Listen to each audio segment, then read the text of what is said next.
Mirfozil, o'g'lim, menga qara. Mirfozil, o'g'lim, bir on bo'lsa ham meni eshit. Afsuski u eshitmaydi. Har bir bola orzu bilan katta bo'ladi. Ammo ba'zi bolalarning orzusi boshqalarnikidan og'irroq sinovlar orasida o'tadi. Bugungi qahramonimiz Mirfozil Mirkomilov hayotning ilk qadamlaridanoq sinovlarga duch keldi. Ammo uning taqdirida taslim bo'lish degan tushuncha yo'q edi.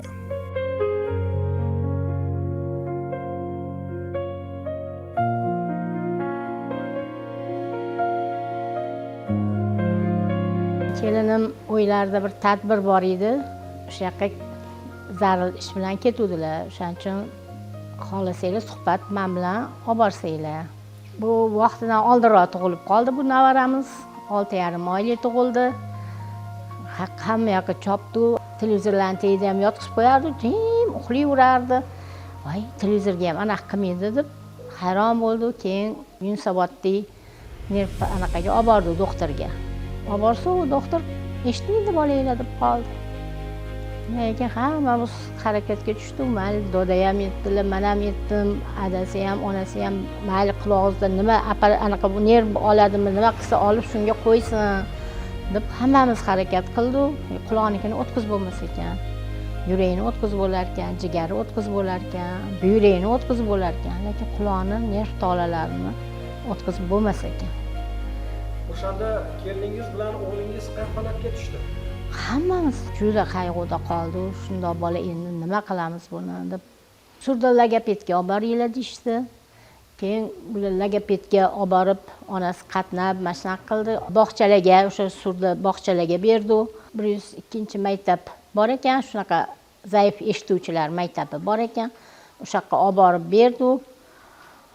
Borsa, bolamiz uni o'tdek sharoitga biz ko'nika olmadik, to'g'risi.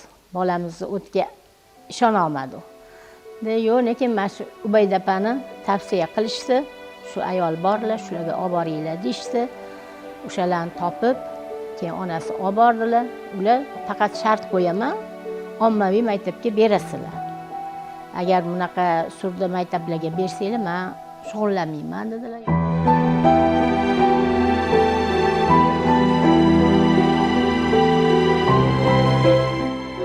Keldingmi? O'qiymizmi? O'qiysanmi? Kel.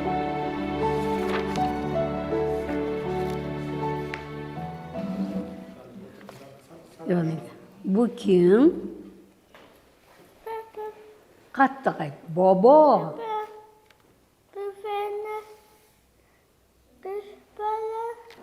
Bu bola kelganda albatta boshqa bolalarga nisbatan kechroq keldi. Kelib onasidan so'raganimdan keyin albatta ichimdan shunday bir achinish hissi o'tdi, chunki yoshi o'tgan edi. 3 yoshigacha kelgan bola bilan ish olib borishni osonroq va uni reabilitatsiya qilib tilini chiqarish ancha oson kechadi. Buni yoshi katta, endi insonni nutqini shakllanish antogenezi bor. Ya'ni juda ko'p olimlar tomonidan masalan 5 oyda nima ovoz chiqaradi, 1 yoshda qanday so'z aytadi, so'z boyligini rivojlanish jarayoni bor. Bu o'sha rivojlanish jarayonidan kechikdi. 5 yilga kechikdi. Maktabga borishga ozgina qoldi. Endi buni yetkazish uchun juda katta mehnat talab qiladi. Shuning uchun juda ham achindim va onasini o'tkazib aytdim, men bilan baravar ishlaysiz. Bitta meni o'rgatganim 1 soatmi, yarim soatmi, bu yetarli emas. Albatta siz men bu yerda o'tgan narsani uyda bir kunda 4-5 marta takrorlab, mustahkamlab, keyin kelasiz, men davom ettiraman deb undan keyin hamkorlikda birga ish olib bordik. Onasi lekin juda ko'p qiyinchilik ko'rgan. Bu bolani tarbiyalash, uy ro'zg'or, qayin bo'yin hammasini eplash o'zi bo'lmaydi. O'sha davrdagi ko'rinishlarimni hozir esladim-da, ko'rganimda.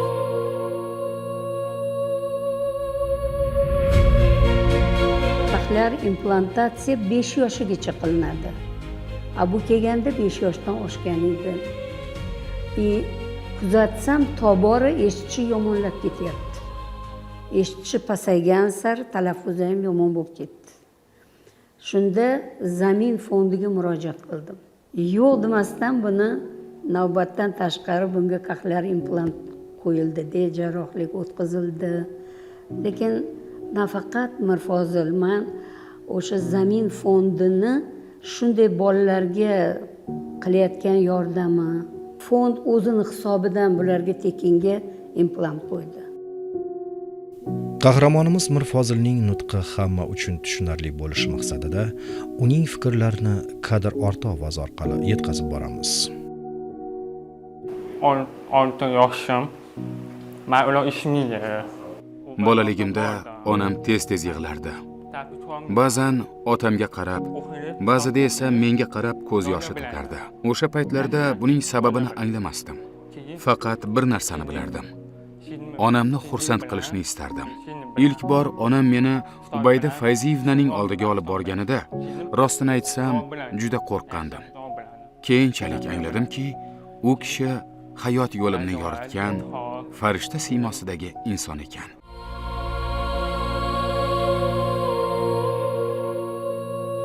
Ubayda Fayziyevna mendan osonlikcha voz kechmasdi. Men bitta so'zni to'g'ri aytish uchun qancha mehnat qilgan bo'lsak, u kishi ham shuncha sabr bilan men bilan ishladi. Meni har bir talaffuz qilgan yangi so'zim onam uchun butun bir olamcha baxt edi. Onamning yuzidagi quvonchini ko'rish esa men uchun eng katta mukofot bo'lardi. Eng katta mukofot bo'lardi.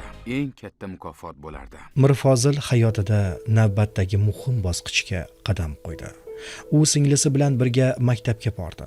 Oddiy sinf, ammo g'ayrioddiy orzu. Sinfda hammaning diqqati darsda bo'lsa, Mirfozil qog'ozda o'z dunyosini yaratardi. Bir tomondan yaxshi ham bo'lgan ekan deb o'yladik. Oddiy maktabda, oddiy bolalar bilan, o'rtoqlari bor, Abu Bakr, Said Umar, Bahrom degan o'rtoqlari bor. Hech qachon buni ham qo'yib qo'yishmadi. Men o'yladim, hayolimga keldi, o'g'il bolalar shunaqa bo'ladi, kamsitirish ko'proq bo'ladi deb o'yladim. Yo'q, mana shu 3-4 ta og'aynisi qo'llab-quvvatlashdi, yonidan ketmay, birga dizayn maktabida ham birga o'qishdi, kollejda. Alloh xudo xolisa institutda ham hozir bittasi bilan hammasi bitta o'qishadi. Shu o'rtoqlari bilan yaxshi bo'ldi. Boshida shu qizim yonida yurdi. Undan buyog'iga sekin o'sha maktab davrida katta bo'lgan sari o'rtoqlar orttirdi. O'rtoqlardan ham juda xursandman. Hech kamsitishgani ham yo'q. Yonida birga bo'lishdi, qo'llab-quvvatlashdi, lekin malati bolalar.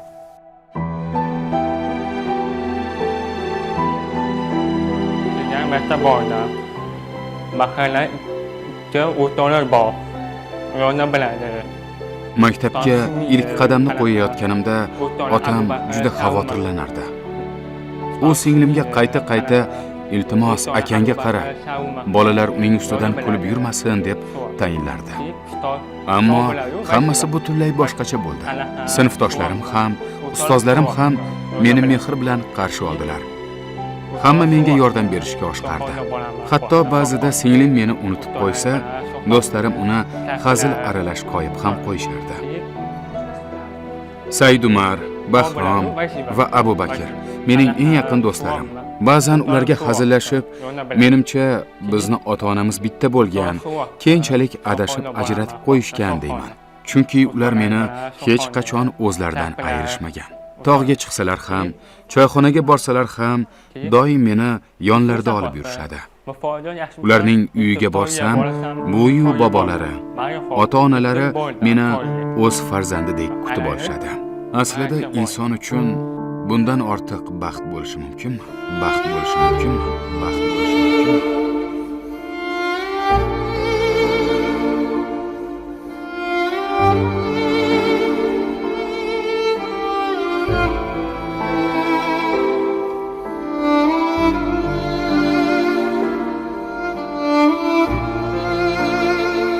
Ishxonamizda bitta izlatiladigan rassom ukamiz bor edilar. Keyin o'shalarni topib, o'ylariga olib bordim buni. 7-8 yashar edi-da. Yo'q, hali bola baraka topsin, yaxshi o'rgatdilar rasm chizishlarni. Bu bilan barabar o'zim ham chizdim. Keyin o'sha 8-sinf bitirdi. Bekzod degan ukamiz tavsiya qilib o'sha dizayn maktabga o'sha yerga kirdi, xudoga shukur, uni bu yoqqa Ro'shan akasi olib ketdi. Mayli, hamma akalariga rahmat, buni shunchalik qo'llab-quvvatlashdi, baraka topsin. O'zi ham harakati bor, qiziqadi. Masalan, mana sog'lom bolalarda shunchalik harakat yo'q-da. Otasi ham yaxshi chizmalarni chizardi. Institutlarni, neft gazlarni bitirgan, butun chizmalarni o'zi yaxshi 5 ga diplomlarni olgan otasi ham. Baribir qondan qonga o'tar ekanda. Iste'dod mehnat bilan uchrashgan kundan boshlab natija tug'iladi. Mirfozilning hayotida ham aynan shunday bo'ldi. U har kuni o'z ustida ishlab bordi. Chizdi, o'chirdi, yana chizdi. Artuxlar, yashiraman. Keyin Oliygohga hujjatlarni singlim ikkimiz birga topshirdik. Singlim Toshkent davlat tibbiyot institutiga, men esa o'z orzu qilgan ta'lim maskanimga qabul qilindim. Oilamizda bir vaqtning o'zida 2 nafar talaba bo'lgani barchamiz uchun katta bayramga aylandi. Bobom bilan buvam darvozadan kirib keliboq, "Yashanglar bolalarim" deb bag'riga bosishdi. Quvonchdan ko'zlariga yosh kelgan edi. Ular yig'lar. Men esa ularning baxtini ko'rib, yanada ko'proq sevinar edim. Chetda turgan onam esa qo'llarini duoga ochib, "Ey Xudoyim, sen men so'raganimdan ham ortig'ini berding" deb shukronalar aytardi. O'sha lahza men uchun hayotimning eng unutilmas xotiralaridan biri bo'lib qoldi.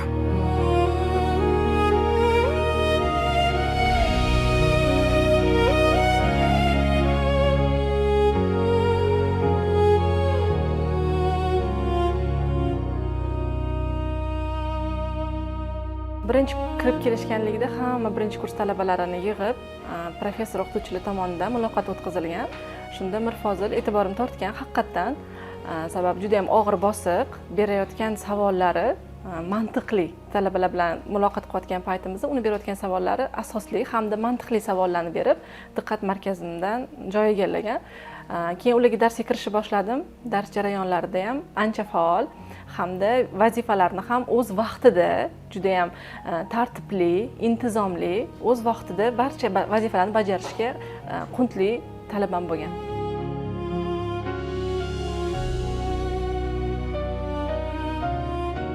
Uni fanga, sohaga bo'lgan intiluvchanligidan tashqari, u insonlar bilan qanaqa tartibda muloqot qilishni biladi. Ya'ni misol joyida so'raydiganini ikkilanmasdan, uyalmasdan so'rab oladi. Ayrim talabalarimiz dars jarayonida yaxshi eshitmay qolishi mumkin, chalg'ishi mumkin, diqqati tarqoq bo'lishi mumkin. Ular uyga borgandan keyin vazifa bajarayotgan paytida Telegram orqali yoki bo'lmasam telefon orqali vazifani yana qaytadan so'rashadi. Mirfozil unaqa emas. Mirfozil darsni o'zida diqqat bilan eshitadi. U hattoki andisha qiladi, uyga borib ustozlarga aloqaga chiqishga. O'sha narsani bergan vazifani qayta yana so'rashga andisha qiladi. Avval mahalliy ko'rgazmalar, keyin respublika tanlovlari, so'ngra xalqaro maydon. Har bir g'alaba uni yangi marralarga yetakladi. Yoshlar agentligi konkurs e'lon qildi. Shu paytda men juda ham bandman, lekin onasiga telefon qildim, aytdimki, Mirfozilni hamma ishini ulgurganingizcha ramkaga soling. Ramkaga solmasangiz shundoq 2 kunning ichida tayyorlab ko'rgazmaga olib boring. Ulgursam boraman, ulgurmasam o'zingiz turasiz tepasida dedim. O'sha ko'rgazmaga buni ishi olib borilgan. Olib borgandan keyin ular ko'rib ham eshitmaydi. Implant qo'yilgan yaqinda va shunchalik iqtidori bor ekan. She'r aytdim O'zbekiston haqida, savol-javob qildi. Ular hayratda. Qanday qilib implant qo'yganiga shuncha qisqa muddatda shunchalik nutqi ham bor, she'r ham aytyapti va yana shuncha ishlarni qilgan. Biz ko'rgazma qilib tashlagan buni hamma ishini. Birinchi bu o'shanda ko'zga ko'rindi. O'sha ko'rgazmadan keyin rassomchilik va dizayn maktabi buni o'zi tanlab olib ketdi o'qishga. Ana o'sha yerda o'tdagi domlalarni ham albatta ta'kidlab o'tmoqchiman. Katta mehnati, e'tibori, bu eshitmaydi deb chetga surmadi. inklyuziv tarzda shu sog'lom bolalarni ichida o'zini eplab ishi rivojlandi va o'sha yerda o'qib turgan bir paytida xalqaro konkurs e'lon qilindi. Endi bu o'zi intilib menga telefon o'zi qilyapti, onasi telefon qilyapti. Shunaqa konkursga borish kerak ekan, ammo lekin yo'l kirasi o'zimizdan bo'lar ekan. Men uni eplay olmayman, lekin bu boraman deb qo'ymayapti. O'shani tushunganini qarang. O'sha konkursda men ishtirok etishim kerak degan xulosaga kelganini, avval oilasini, undan meni e'tiborimizni shunga qaratdi, borishim kerak dedi. Yana Zamin fondiga murojaat qildik. O'zingiz implant qo'ygansiz. Mana natijasi sifatida konkursda ishtirok etishga yana yordam bering deb murojaat qilganimda, bo'pti, hujjatlarni hammasini jo'nating deyishdi. Hujjat hammasini to'g'rilab, rasmlarini hammasini to'g'rilab jo'natganimizdan keyin ular bunga fond hisobidan hamma xarajatlarni ko'tarishdi deb konkursga bordi. Mirfozil Mirkomilov Batumi shahriga yo'l oldi. U yerda o'tkazilgan xalqaro ko'rik-tanlov festivalidagi his-tuyg'ulari va qalb kechinmalarini quyidagicha ifoda etdi. Ilk bor xalqaro ko'rik-tanlov festivalida qatnashish uchun yo'lga chiqqani aeroportda meni kuzatayotgan barcha yaqinlarimning nigohlarini hech qachon unutmayman. Ular meni katta umid bilan kuzatishardi. Yaqin do'stlarim Saidumar, Bahrom va Abu Bakr yelkamga qoqib, "Do'stim, sen albatta eplaysan. Ortingda nafaqat oilang, balki butun mahallang, butun yurting turibdi. Sen g'alaba bilan qaytasan" deb ruhlantirishdi. Batumiga yetib borganimda esa yuragimni katta hayajon egalladi.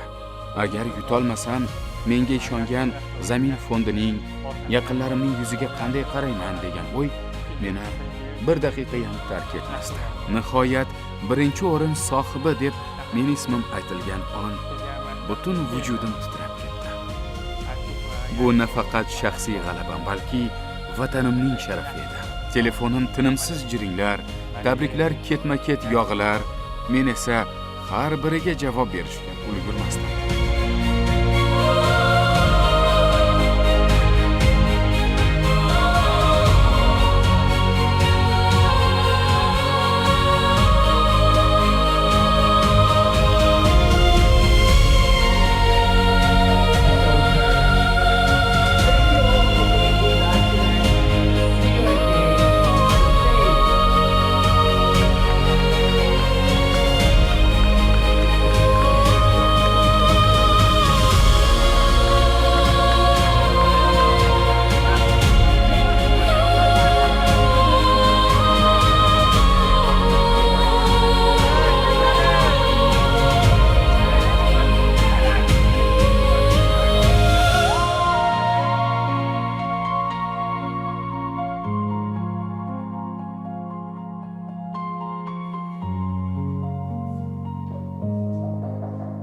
Kim? Assalomu alaykum. Mirfozil. Sen keldingmi? Ke. Voy, katta yigit bo'lib qopsan-ku. Ke. Eshitaman. Men o'shanda kelaman deb keldi. Xursand qilaman deb kelding nima bilan? Diplom oldim. Diplom oldingmi? Eng yaxshi kichik shahar loyihasi maketini qildingmi? Shu konkursda ishtirok etdingmi? Birinchi o'rin olding. Tabriklayman. Tabriklayman. O'qishlaring qalay? Hamma yaxshi. Qiynalmayapsanmi? Yaxshi. Bunaqa ishlarni qilishga vaqt topyapsanmi? Yaxshimi? Yaxshi. Ustozlaring yaxshimi? Hamma yaxshi ustoz. Yordam beryaptimi? Yordam berdi. Endi yana nima ish qilmoqchisan? Mana buni birinchi o'rin olding. Endi davomida nima qilmoqchisan? Dizayn qilaman. Dizayn qilasan. Nimani dizaynini qilasan? Masalan, oshxona, otxona, omon Yangi Yangi dizayn qilasanmi? Chizib qo'ydingmi? Olib kel, mana ham ko'ring. Ha, Xudo xohlasa. Xudo xohlasa.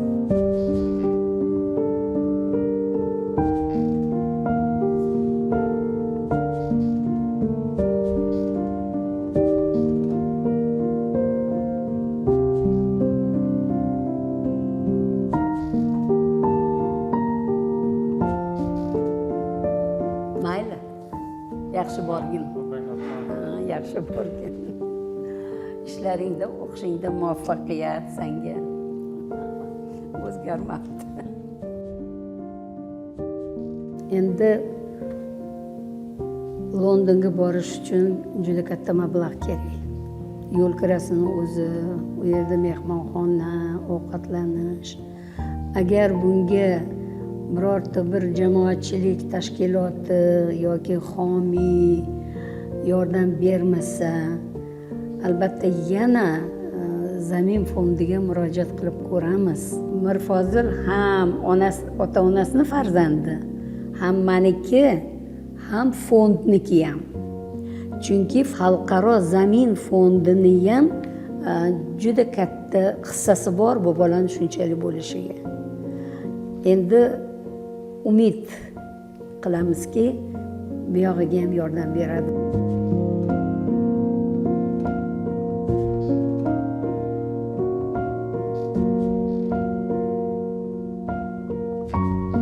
Inson maqsad qo'ysa, xohish bo'lsa, harakat bo'lsa, hech qanday cheklangan imkoniyatlar sabab bo'la olmaydi. Hech narsada. Mana misol ijtimoiy tarmoqlar orqali ham ko'p ko'raman. Qo'li yo'q yoki bo'lmasa oyog'i yo'q bo'lgan ijodkor yoshlarni ko'raman-da. Bundan sog'lom insondan nima kam joyi bor? Shuni imkoniyat cheklangan bo'lsa-da, lekin o'sha maqsadini, niyatini amalga oshirish uchun bu narsa to'sqinlik qila olmaydi-ku. Lekin eng alamli qiladigan jihat hozir hamma tomonlama sog'lom bo'lgan insonlarni ancha passivlashib ketayotganligi, yoshlarni yoki bo'lmasam biror bir narsaga tutqun bo'layotganligi, qaram bo'layotganligi, aynan Mirfozilni shunaqa yutuq olgan jarayonda bevosita hozir buni gapirib bera olmayman, lekin ko'zimda yosh kelyapti o'zimni. Hech narsani to'sqinlik qila olmasligida, u uchun, maqsadi uchun, harakati uchun, xohlati uchun, ota-onasi oldidagi majburiyati deb aytolmaymiz-ku, ota-onasi oldidagi burchini, vazifalarini bajarish uchun hech narsa to'sqinlik qila olmaydi. Bu imkoniyat cheklanganligi ham, men uni imkoniyat cheklangan deb qabul qilmayman bu talabamni. Imkoniyat cheklanmagan bolalardan ortig'i bilan. Keling Mirfozil, va alaykum assalom. Yaxshimisiz? O'qishlaringiz yaxshimi? Yaxshi ketyaptimi o'qishlaringiz, dars jarayonlaringiz, tayyorgarchiliklar? Yaqinda sizga Telegramdan Londondagi konkurs haqida tayyorgarchiligimiz ko'rishimiz kerak. Boshlashimiz kerak, xudo xohlasa. Arxitektura obyektlari bo'yicha yangi taklif loyihalarimizni birgalikda ishlab chiqishimiz kerak. Chunki sizni grafika bo'yicha, arxitektura bo'yicha nima deydi, talabchanligingizni, iqtidoringizni sezganman. Men maketingizni ham baholab chiqdik, sizni ko'rib chiqdik. Bu maketda ham kompozitsiyasida bir ikkita kamchiliklar bor, lekin yaxshi maromiga yetkazib ishlangan ish. Barakalla. Xudo xohlasa sizga hamma hujjatlarni yuboraman. Bir kun vaqt kelishib olamiz, ikkalamiz o'zaro o'tirib ishlasak, xudo xohlasa avval ishimizni elektron tarzda yuboramiz. Ular tasdiqlab qabul qilishganligidan keyin xudo xohlasa jarayonni birgalikda boshlab olamiz.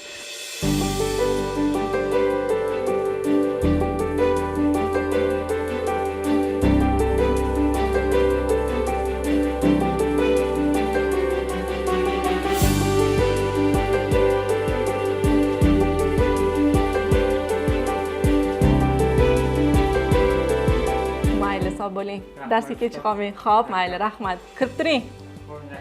Rahmat. Taxminan nutqni ontogenezda rivojlanishi degan nima bor, maxsus fan bor. Ana o'sha fanga qaraganda bola masalan ber degan so'zni aytishi uchun uni kamida 50-60 marta takror eshitish kerak.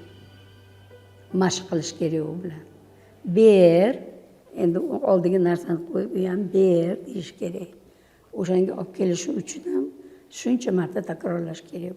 Eshitmaydigan bolani apparat qo'yib, implant qo'ygandan keyin ham eshitish bor, lekin uni qabul qilib tahlil qilishga ancha muncha vaqt ketadi. Mana hozir keladigan bolalar, men 3ga deganman, 3ga hammasi keladi. Kelishi bilan eshikdan ko'rdi, ustoz deb yugurib boradi. Keyin nima deysan menga? Assalomu alaykum. San ham ayt, bir-biriga ayt. Assalomu alaykum deb salom beradi. Men xafamanmi, xursandmanmi desam, xafa. Bittasi bor, hozir keladigan bo'lar. Jahling chiqdi deydi. Ya'ni bu hamma narsa onaga bog'liq. Bugun qanday kun? Bugun Qanday kun bugun? Dushanbami, seshanbami, qanday kun? Dushanba. Bugun dushanbami? Dushanbami bugun? Dushanba. Yo'q. Seshanba. Yo'q. Bugun shanba. Shanba. Shanba. Neni to'g'ri? Ba. Ba.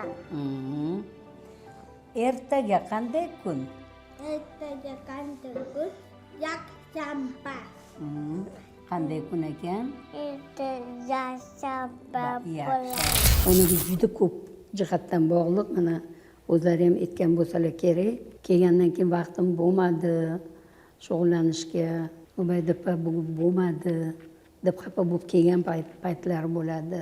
Mana hammasi orqada qoldi, ammo lekin hozir yana achinish bilan aytamanki, hali ham bo'lsa bu juda ham kech implant qo'yilgan, kech eshitishni boshlagan. Shunga qaramasdan shunday natijalarga erishdi, lekin nutqi ustida ishlash kerak. Nutqi ustida, talaffuzi ustida ishlash kerak. Buni hozir bitta so'zni aniq aytish uchun bir necha marta takrorlashga to'g'ri kelyapti.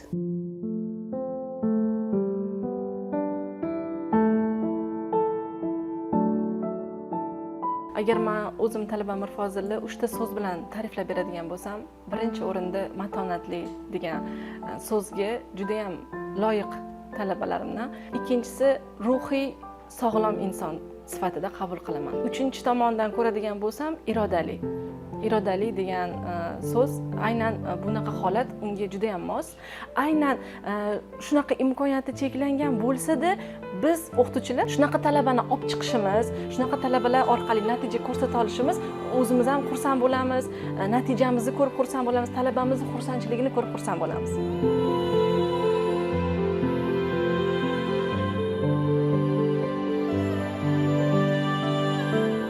Bu bola kreativ, serg'ayrat, chidamli va keskin, cho'tkesar. Istagini, xohishini shartta aytib o'shanda turadi. Xuddi hozir endi Londonga bu borishi kerak. Bu hozir juda katta ishlarni rejalashtiryapti borishga.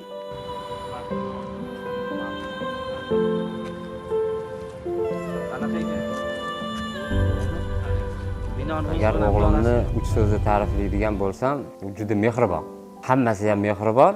Katta o'g'il bo'lgani uchun, unda mas'uliyat ko'p bo'lgani uchun u juda ham ko'proq mehr beradi. Ikkinchisi sabr matonatdir, juda kuchli. Hech qachon ishini orqaga tashlab qo'ymaydi. Shu narsa qilish kerak deydimi? Sabr bo'lsa ham, soat 1, 2, 3 ertalabgacha bo'lsa ham shuni bitiraman deydi, bo'ldi, sabr bilan qiladi. Uchinchisi to'g'ri so'z va ishonuvchan bola.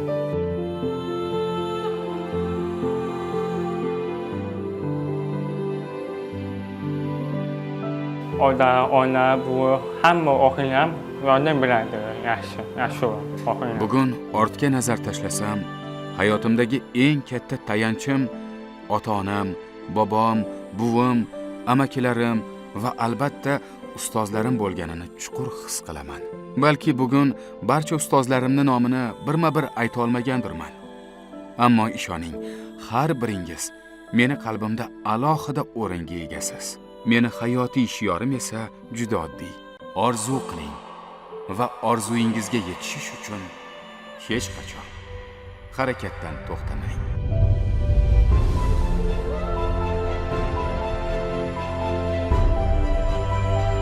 Ba'zan bitta ishonchi bitta bola irodasi va bitta orzu butun bir taqdirni o'zgartiradi. Mirfozilning hikoyasi buning yorqin isbotidir.